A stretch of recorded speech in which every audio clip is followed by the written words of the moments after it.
Penn Central was created by a merger 6 years ago. For the last 4 years, it's been in bankruptcy. So far, it's been a downhill run.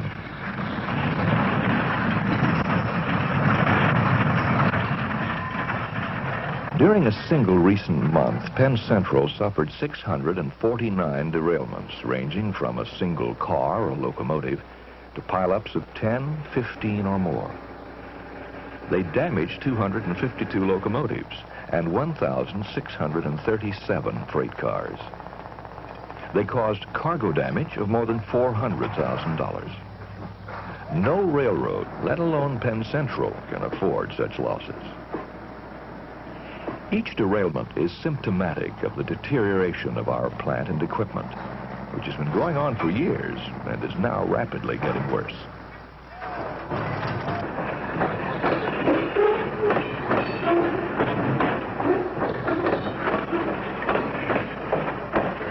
The basic ingredients of plant and equipment needed for operation of a railroad are tracks, rolling stock, locomotives, classification yards and terminals, and supporting facilities such as repair and maintenance shops. This is our major car repair center at Hollidaysburg, Pennsylvania.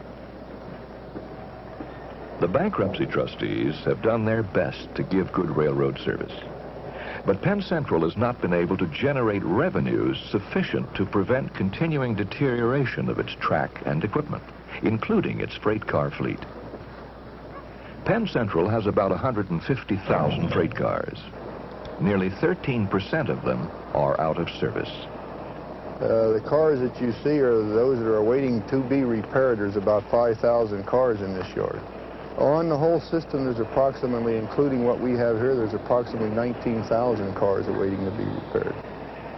There are cars that have been damaged, cars that have deteriorated through service, cars that have been damaged by the shipper. If we put all the cars together that are in need of repair, there's approximately 200 miles of cars to be repaired. To the casual glance of a non-railroader, many of the thousands of cars clogging our yards at Hollidaysburg and Altoona appear to be usable, but they're not. They're just idle to us. We can't use them to get revenue. We're short of gondolas for steel loading, we're short of hopper cars for coal, and we're short of box cars for the general merchandise.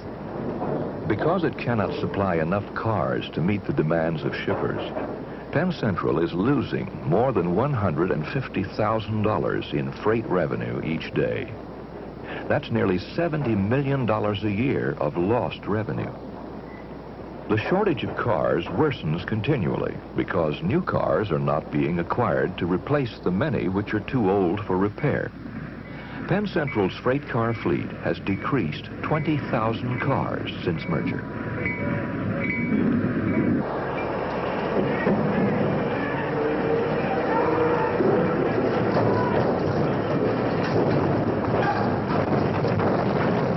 We're cutting up about 25 cars a day, and probably by the end of the year we'll have 6,000 cars cut up.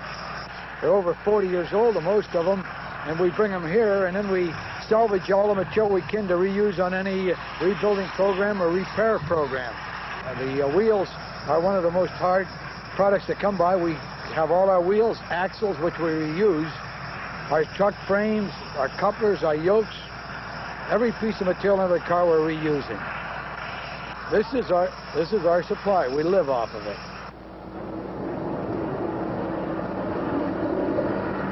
Every day, we turn out a few cars which have been repaired. In their fresh coats of paint, they look pretty good, but appearances are deceiving.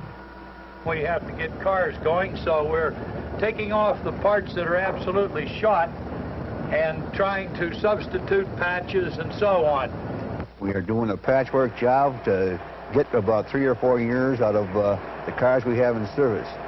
We ought to start a heavy repair program of rebuilding hoppers in order to put them back in service for 10 to 12 years. Well, it's going to be actually a catastrophe 2 or 3 years down the road unless we start a heavy repair program the next 12 to 18 months on hopper cars. Routine and minor repairs to freight cars are performed in what we call spot repair shops. There are 36 in the Penn Central system. 29 do not meet requirements, like this one at Morrisville, Pennsylvania. The airlines freeze up. There's problems with the jacks, don't work properly because moisture in the airlines and stuff like that. As far as doing repacks go, pads in the boxes, water in the journal boxes, pads become frozen. Sometimes, you know, it takes quite a while to get them out. It's a little hard walking around, especially when the jacks that we use and stuff like that. It's a little hard pushing them around in the ice and the snow, and it makes things a little complicated sometimes. It's pretty tough. Have to get down in the snow and under the cars and everything. Oh, I'd prefer something better than this here. It's pretty miserable in the wintertime. It's pretty chilly. You can't perform 100% under these conditions. No man can. With the elements and the working conditions themselves, why, it's just impossible. Can't get the material. A lot of jobs you have to skip a little bit, scrimp, do what you can. Got to rob Peter to pay Paul.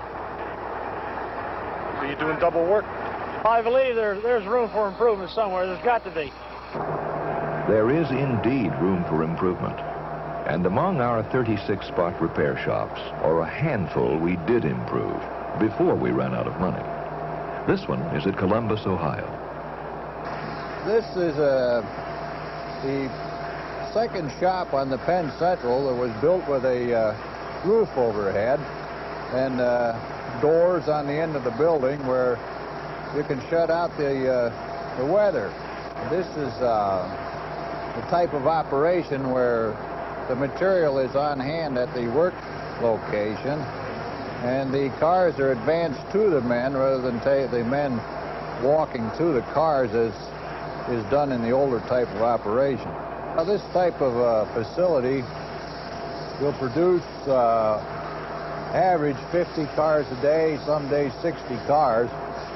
We can do that with the same force that we used to produce half, so the efficiency is practically double. It makes a lot of difference. The men are happy. They feel like they're part of a team, and they like it. We all like it. Freight cars, of course, require locomotives to haul them. That leads us into another problem of growing dimension: motive power.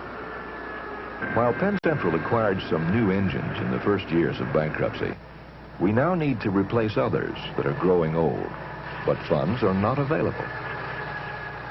This locomotive is an AR-16.